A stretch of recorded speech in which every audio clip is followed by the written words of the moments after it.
समीक्षा वाला philosophical says की एक खास पेशकश है। इस पेशकश में हम फिलॉसफी, साहित्य और मनोविज्ञान एवं अन्य महत्वपूर्ण विषयों पर लिखी पुस्तकों की समीक्षा करेंगे। आज हम जिस पुस्तक की समीक्षा करने जा रहे हैं उसका नाम एक युवा कवि को पत्र है।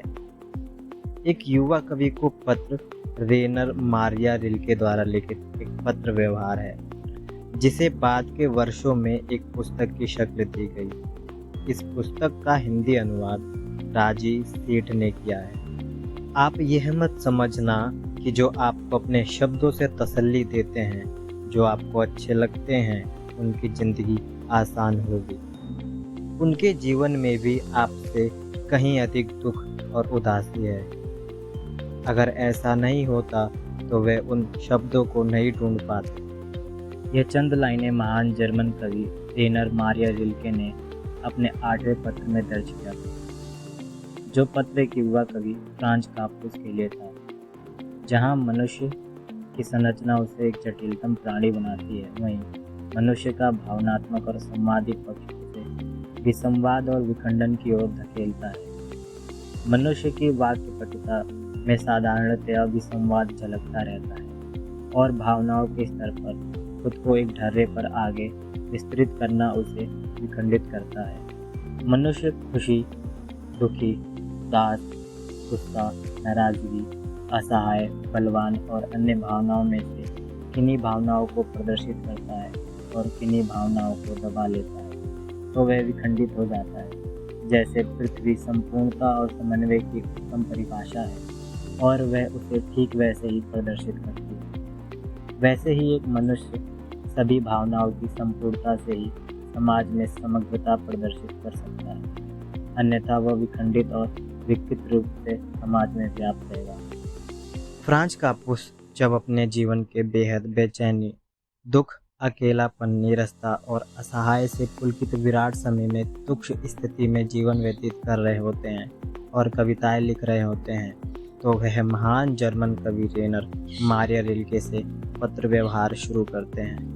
जब पत्र व्यवहार शुरू होता है तो उस वक्त रिल्के की उम्र 28 से 33 वर्षों के बीच होती है। ये वे वर्ष थे जब रिल्के स्वयं को एक कलाकार के रूप में स्थापित करने की ओर अग्रसर थे। ऐसे में पत्र व्यवहार में फ्रांज कापुस के प्रश्नों का सही और अनुभव आधारित जवाब देना चुनौतीपूर्ण भरा कार्य बन गया। रिल्के पत्र में फ्रांज कापुस एक व्यथा पर कितना खूबसूरत जवाब लिखते हैं कि पढ़ते ही जहन में सुकून की मध्यम रोशनी उफनने लगती है।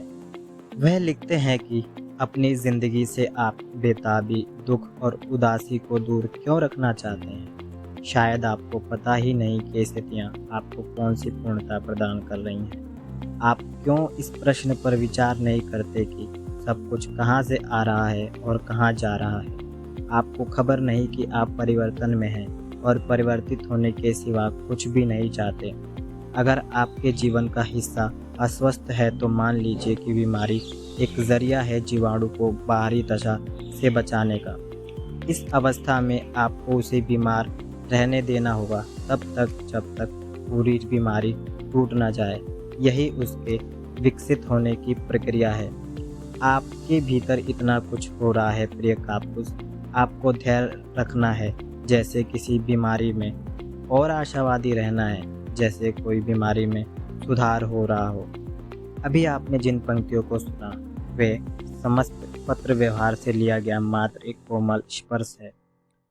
पूर्णता का हृदय स्पर्शी लेखन एक युवा कवि को पत्र महान जर्मन कवि रेनर मारिया रिल्के के लिखे 10 खतों के खूबसूरत संग्रह में दर्ज है। यह पत्र व्यवहार 1903 से 1908 तक चला। 1929 में रिल्के की मौत के बाद कापुस ने इन पत्रों को एक किताब की सूरत में छपवाया। ये पत्र अब विश्व साहित्य की सबसे चुनिंदा धरोहरों में शुमार है।